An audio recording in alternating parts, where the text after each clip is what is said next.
Apa jadinya jika seorang wanita cantik telah meninggal dunia, lalu bangkit dan hidup kembali untuk menuntut keadilan terhadap seseorang yang telah menzinahinya? Kisah tersebut bukanlah sebuah alur film atau kisah fiktif belaka. Namun, berdasarkan sebuah riwayat, peristiwa ini pernah terjadi pada masa Rasulullah. Bagaimana kelanjutan kisahnya? Nonton video ini sampai habis agar tidak sesat. Alkisah, di kota Madinah hiduplah seorang pemuda yang bekerja sebagai penggali kubur. Selain menggali kubur bagi warga yang meninggal, dia juga kerap mencuri barang-barang berharga yang dikuburkan bersama jenazah. Pencurian ini dilakukan ketika keluarga jenazah sudah meninggalkan pemakaman. Setelah kuburan ditutup, dia menggali kembali untuk mengambil barang-barang berharga, bahkan kain kafan jika dirasa bernilai.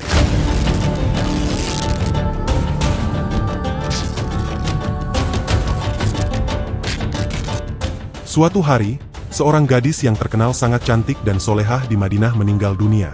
Kecantikannya begitu memikat, hingga banyak pria tergila-gila padanya. Ketika gadis ini dimakamkan, si penggali kubur memulai aksinya. Saat suasana sudah sepi, dia menggali kembali kuburan gadis itu. Pertama-tama, dia mengambil kain kafannya. Namun, ketika melihat wajah dan tubuh gadis itu yang begitu cantik, dia tergoda. Tanpa berpikir panjang, pemuda ini melampiaskan nafsu bejatnya kepada jenazah gadis tersebut. Setelah itu, pemuda ini menutup kembali kuburan dan pulang ke rumah dengan perasaan gelisah. Dosa besar yang baru saja dilakukannya menghantui pikirannya. Akhirnya, dia memutuskan untuk menemui Rasulullah di Madinah. Di sana, dia bertemu dengan Umar bin Khattab. Dengan hati-hati, dia bertanya kepada Umar, "Apa pendapatmu jika seseorang berzina?" Umar menjawab dengan tegas, "Jika sudah menikah, dia harus dirajam sampai mati. Jika belum menikah, maka akan dicambuk 100 kali dan diusir dari kampung selama 1 tahun." Pemuda itu bertanya lagi, "Bagaimana jika ada yang menzinahi mayat dan dia belum menikah?" Mendengar pertanyaan itu, Umar terdiam.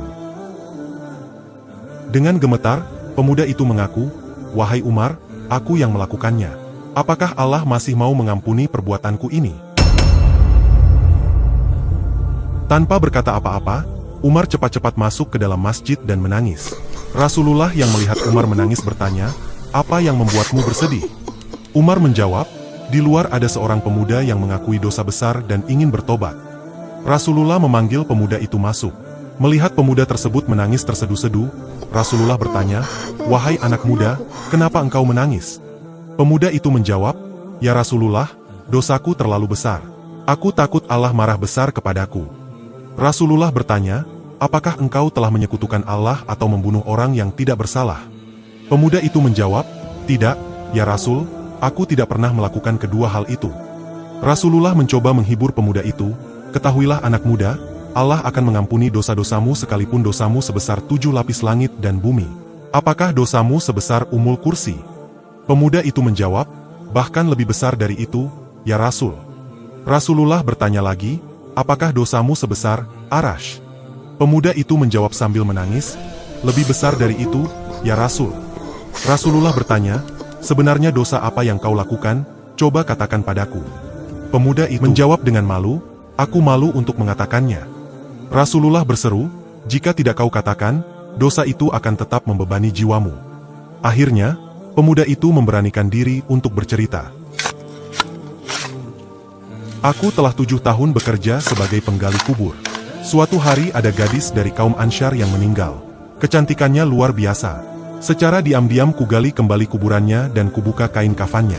Awalnya aku hanya berniat mengambil kain kafannya saja, tapi kemudian aku tak bisa menahan syahwatku. Maka kulampiaskan syahwatku itu dengan menzinahi jenazah gadis itu. Setelah itu, kutinggalkan mayat itu begitu saja. Beberapa langkah setelah meninggalkan kuburan, tiba-tiba mayat itu bangkit dan berkata padaku, 'Sungguh celaka engkau, wahai pemuda.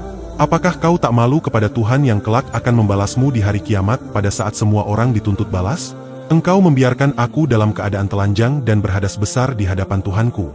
Mendengar pengakuan itu, Rasulullah sangat marah. 'Wahai pemuda fasik, tempatmu memanglah pantas di neraka. Keluarlah dari sini.' Pemuda itu keluar dari masjid dengan hati hancur.